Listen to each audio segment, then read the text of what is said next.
Preface by Seth, The Manufacture of Personal Reality. Experience is the product of the mind, the spirit, conscious thoughts and feelings, and unconscious thoughts and feelings.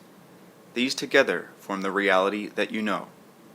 You are hardly at the mercy of a reality, therefore, that exists apart from you or is thrust upon you. You are so intimately connected with the physical events composing your life experience that often you cannot distinguish between the seemingly material occurrences and the thoughts, expectations, and desires that gave birth to them. If there are strongly negative characteristics present in your most intimate thoughts, if these actually form bars between you and a more full life, still you often look through the bars, not seeing them. Until they are recognized, they are impediments. Even obstacles have a reason for being. If they are your own, then it is up to you to recognize them and discover the circumstances behind their existence. Your conscious thoughts can be great clues in uncovering such obstructions. You are not nearly as familiar with your own thoughts as you may imagine. They can escape from you like water through your fingers, carrying with them vital nutrients that spread across the landscape of your psyche, and all too often carrying sludge and mud that clog up the channels of experience and creativity. An examination of your conscious thoughts will tell you much about the state of your inner mind, your intentions, and expectations, and will often lead you to a direct confrontation with challenges and problems. Your thoughts, studied, will let you see where you are going. They point clearly to the nature of physical events. What exists physically exists first in thought and feeling. There is no other rule. You have the conscious mind for a good reason. You are not at the mercy of unconscious drives unless you consciously acquiesce to them. Your present feelings and expectations can always be used to check your progress.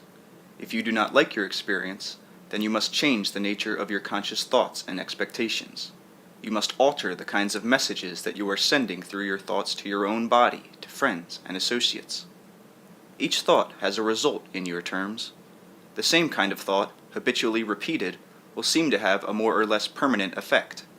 If you like the effect, then you seldom examine the thought. If you find yourself assailed by physical difficulties, however, you begin to wonder what is wrong. Sometimes you blame others, your own background, or a previous life, if you accept reincarnation. You may hold God or the devil responsible, or you may simply say, that is life, and accept the negative experience as a necessary portion of your lot. You may finally come to a half-understanding of the nature of reality and wail, I believe that I have caused these ill effects, but I find myself unable to reverse them. If this is the case, then regardless of what you have told yourself thus far, you still do not believe that you are the creator of your own experience. As soon as you recognize this fact, you can begin at once to alter those conditions that cause you dismay or dissatisfaction. No one forces you to think in any particular manner. In the past, you may have learned to consider things pessimistically. You may believe that pessimism is more realistic than optimism.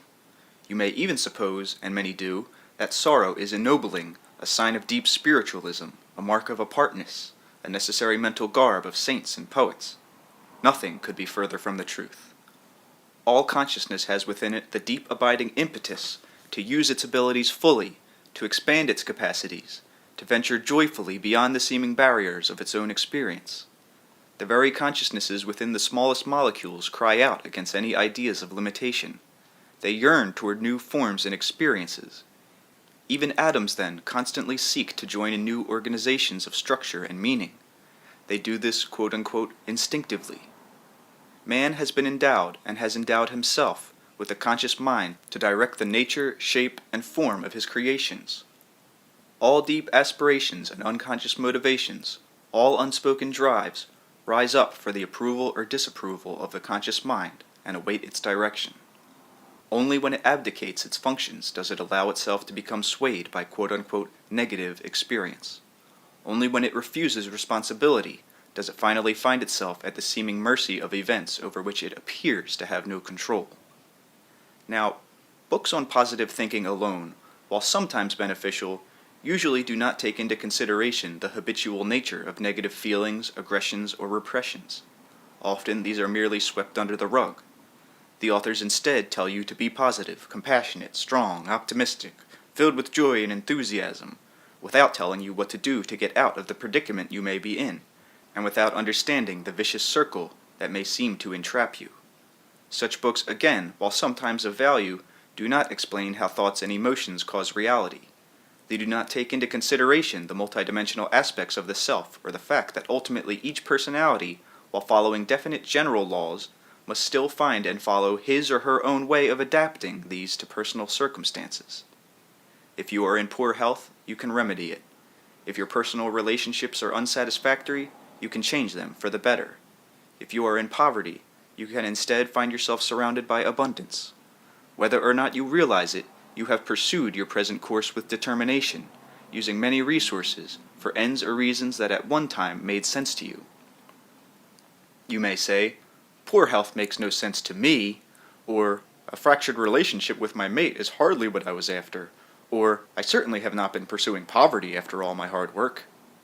If you were born poor or born sick, then it certainly seems to you that these circumstances were thrust upon you, yet they were not, and to some extent or another, they can be changed for the better.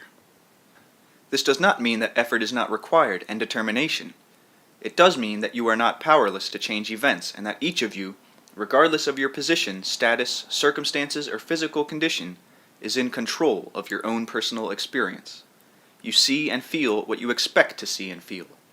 The world, as you know, is a picture of your expectations. The world, as the race of man knows it, is the materialization in mass of your individual expectations. As children come from your physical tissues, so is the world your joint creation. I am writing this book to help each individual solve his or her own personal problems.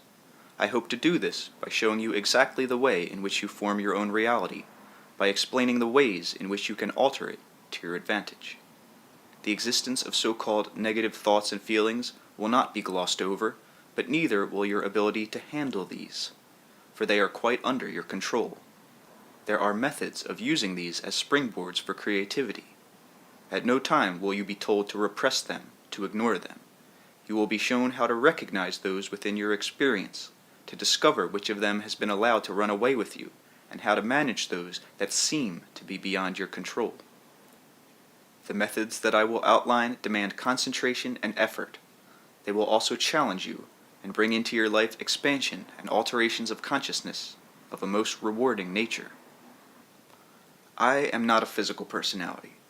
Basically, however, neither are you.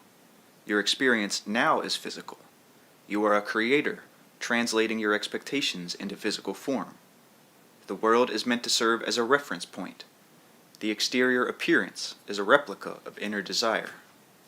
You can change your personal world. You do change it without knowing it. You have only to use your ability consciously, to examine the nature of your thoughts and feelings, and project those with which you basically agree. They coalesce into the events with which you are so intimately familiar. I hope to teach you methods that will allow you to understand the nature of your own reality, and to point a way that will let you change that reality in whatever way you choose.